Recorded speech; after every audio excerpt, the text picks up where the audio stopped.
Bonjour, aujourd'hui nous vous faisons cette vidéo pour vous présenter notre disjoncteur intelligent que vous voyez ici, nommé le MT61SR. Alors le MT61SR est un disjoncteur qui vous assure une protection complète contre les surcharges, les sous-tensions, les surtensions, les courants de fuite, les courts-circuits, une protection complète contre le déséquilibre des phases et la perte des phases. À côté de cela, il faut noter que le MT61SR est un disjoncteur intelligent et qui veut dire disjoncteur intelligent veut dire disjoncteur particulier, disjoncteur avec des fonctions exceptionnelles. Et donc ce disjoncteur a plusieurs fonctions exceptionnelles, mais ici, malheureusement, nous ne pourrons pas mettre toutes les fonctions exceptionnelles en évidence ou encore en parler dans cette vidéo. Donc nous allons juste choisir un certain nombre de fonctions que nous allons essayer de vous expliquer un peu vite fait. Et donc nous allons directement commencer. La première particularité de ce disjoncteur, c'est qu'il assure une surveillance en temps réel de votre installation électrique et après analyse des défauts, les événements enregistrés au niveau de votre installation électrique seront affichés au niveau de cet écran que vous voyez ici. Et la deuxième particularité que nous voulons un peu vous expliquer, c'est que ce disjoncteur vous donne la possibilité de pouvoir la commander à distance en utilisant une commande à distance câblée, mais aussi une commande à distance avec intégration des systèmes PLC et SCADA, mais encore une commande à distance par la connexion avec la passerelle via le câble RS485 ou la 4G.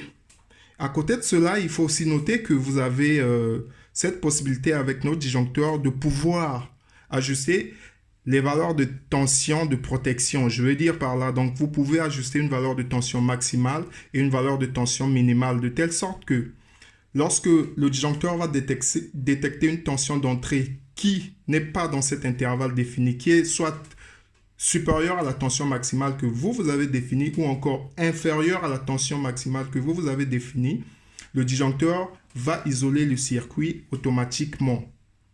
Donc ici, je vais essayer de mettre cette fonction en évidence, comme ça vous allez voir. Voilà. La première des choses, on a ici les settings, vous allez rentrer pour pouvoir avoir l'accès à nos paramètres. Il y a un mot de passe qu'il faut faire entrer, donc on fait rentrer le mot de passe. C'est 9988. Une fois que vous avez fait rentrer le mot de passe 9988, vous aurez accès aux paramètres. Donc, je vais définir ma tension de coupure, ma valeur de tension maximale, pardon.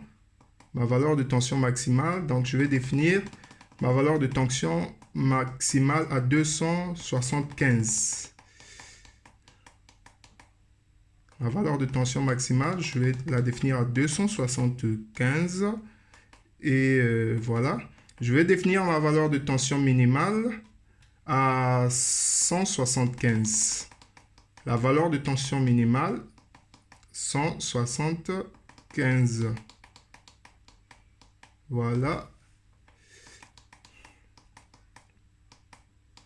175. OK. J'ai défini mes valeurs de tension. On va passer aux essais comme on a un régulateur de tension avec nous. Donc, vous avez retenu ma valeur de tension maximale était 275 et ma valeur de tension minimale 175. Ici, on a une valeur de tension 258 volts. Le disjoncteur est fermé. C'est normal car cette tension est comprise dans cet intervalle. Et je vais essayer d'augmenter, de prendre une valeur supérieure à 275 volts et on va voir comment le disjoncteur va réagir. Voilà, je prends 325. Le disjoncteur vient de couper automatiquement en moins de 2 secondes. Et je vais choisir une valeur comprise dans cet intervalle. Je vais dire entre 175 et 275. Prenons, voilà, 267. Voilà. On va prendre, oui. Voilà. On va prendre une valeur. Voilà. Et on attend.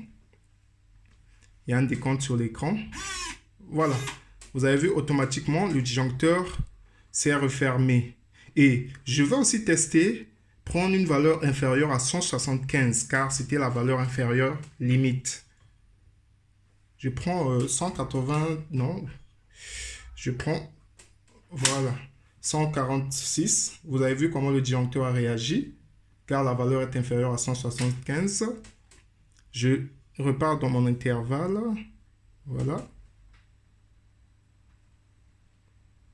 Il y a un décompte qui s'est lancé sur l'écran. Voilà, automatiquement, le disjoncteur s'est refermé. Voilà, ce que je voulais vous dire, c'est que vous avez cette possibilité de définir les valeurs de tension, mais aussi, vous avez la possibilité de définir le temps de réaction du disjoncteur. Vous avez vu que le disjoncteur était en train de réagir pendant un certain temps après avoir détecté la valeur de la tension. Donc, vous avez le choix de choisir après combien de temps le disjoncteur doit réagir après avoir détecté la valeur de la tension. Je veux dire, après combien de temps le disjoncteur doit-il se refermer quand la tension redevient normale, ou encore après combien de temps le disjoncteur doit isoler le circuit quand il a détecté une tension supérieure ou inférieure aux bornes ajustées. À côté de cela, il faut aussi noter que vous avez cette possibilité-là de définir la valeur de tension, la valeur de courant de fuite maximale, de telle sorte que lorsque le disjoncteur détecte une valeur de courant de fuite supérieure à la valeur ajustée, automatiquement, le disjoncteur va isoler le circuit. Et là aussi, vous aurez la possibilité d'ajuster après combien de temps cette opération doit se faire. En plus de cela, vous avez encore cette possibilité-là de faire la même chose avec le déséquilibre des phases. Après combien de temps le disjoncteur doit-il réagir? Avec la perte des phases, après combien de temps le disjoncteur doit-il réagir? Vous aurez le choix de définir le temps. Ça, c'est une des possibilités en plus que notre disjoncteur vous offre. Et à côté de cela, il faut également souligner qu'avec notre disjoncteur, vous pouvez travailler en toute sécurité lors des travaux de maintenance, car nous avons ici un verrou mécanique qui est actionné lors des travaux de maintenance afin que les électriciens travaillent en toute sécurité. Donc, vous allez actionner le verrou et placer un cadenas par ici. Une fois que vous placez ce cadenas, le disjoncteur ne peut pas refermer tant que vous ne l'enlevez pas. Donc, vous n'aurez qu'à enlever le cadenas et de là, vous pourriez maintenant actionner le disjoncteur et réalimenter votre maison. Merci pour votre attention. Nous vous attendrons pour des questions. Nous serons là disposés à vous répondre. Merci beaucoup.